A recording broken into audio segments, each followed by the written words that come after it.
In one of the earlier sessions, we talked about the need to evaluate in a effective way whether or not an intervention that we were contemplating was effective in improving health outcomes for patients. We pointed out that an intervention could have at least three effects. It could improve things for the patient group. It could do nothing. That is, no change, no desirable change occurred, or it can cause harm. I also pointed out that in some of the previous decades, we've seen interventions which we thought really worked. They were publicized by charismatic and influential individuals, but when they were subjected to strong randomized controlled trials or other equivalent designs, we found out that they were not effective. So the question is, what can you do to test whether or not an intervention is effective? The gold standard is a randomized controlled trial. It allows you to examine whether change has occurred, whether that change can be attributable to the intervention and not some other event, and whether or not it is cost effective. Randomized controlled trials, as you're most probably aware, consist of taking a representative group of people and randomly allocating them into either intervention or control condition. Baseline is usually undertaken first because it gives you an idea or ensures that there are no untoward differences between the two population groups.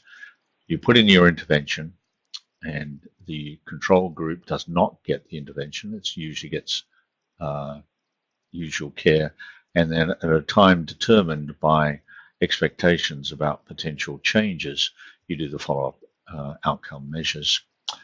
Usually the difference is you have to calculate sample size, that is when you can get an adequate sample to see both significant statistical and significant clinical differences between the two groups.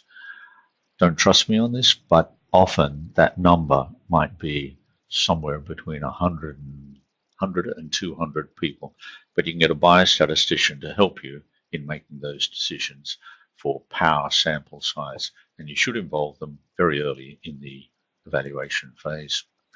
Just to give you an idea of some of the complexities of randomized controlled trials, this is a study that we did trying to look at smoking cessation for pregnant Aboriginal women in a number of locations in Australia. Pregnancy is obviously a critical opportunity for so-called teaching moment, helping people change any risk behaviors that they may have. When we started this study, around 55% of Aboriginal women, pregnant Aboriginal women, were smoking. And that has consequences, negative consequences for the health of the fetus, but also of the mother themselves. We developed an intervention, consulted with a wide range of Aboriginal population groups, the literature, etc., randomly allocated pregnant women into usual care and the experimental, and found no significant differences between the two groups. It was hard to maintain experimental group versus usual care, and often the providers, because we did the studies in the same antenatal clinics, were aware that some individuals were part of the experimental and some part of the control group, and there may have been therefore contamination between the two groups. But it highlights the fact that while this intervention represented so-called best practice, everybody thought it was really terrific. Consumers as well as healthcare providers, it did not produce the changes that we hope for in smoking rates.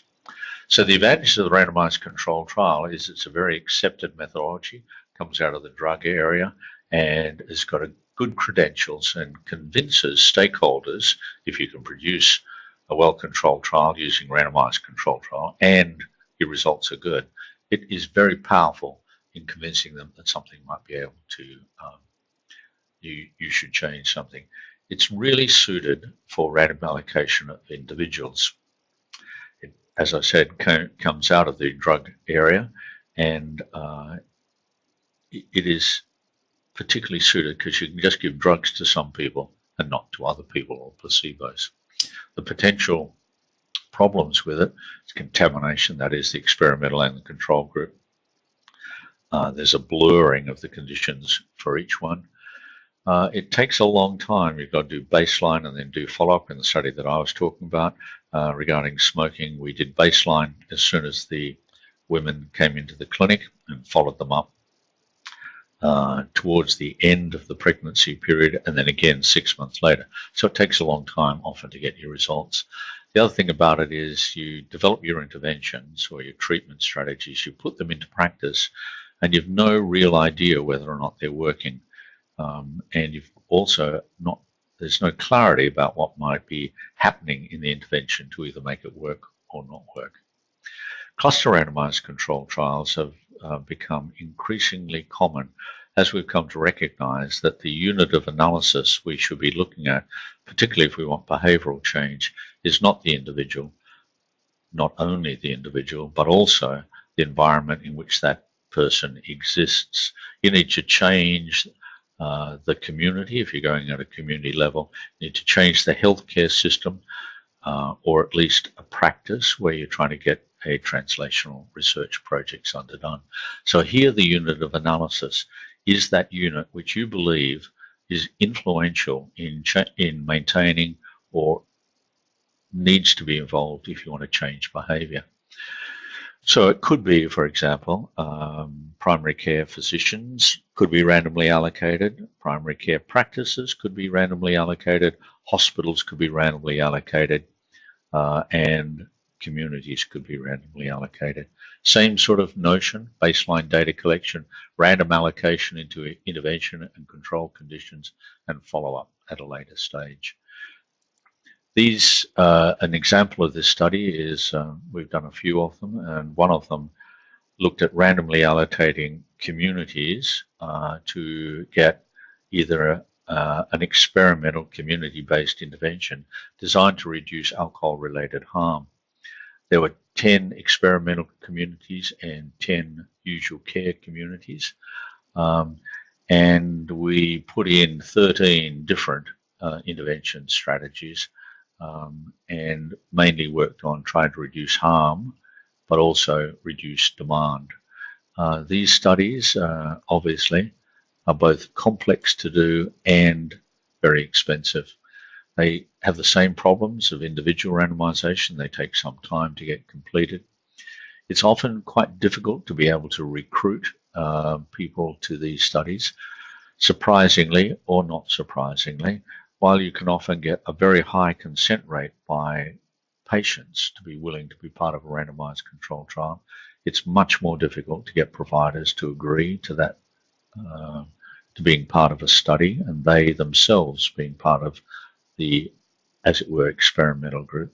If you're talking about communities like we did with the alcohol project, there's a question about who you go to try to get consent.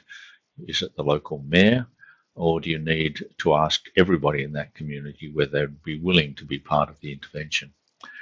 So these studies are important. The cluster randomized control trial is a very important but very complex study, but acknowledges that, in fact, if you want to get behavioral change, you may need to go to larger units than the individual design. So in summary, research design is an important component of being able to demonstrate whether your intervention had a positive effect in the direction that you wanted it to go, and that randomized control trials, be it individual or cluster randomized control trials, while highly credible, have some important problems that make you pause before deciding to implement.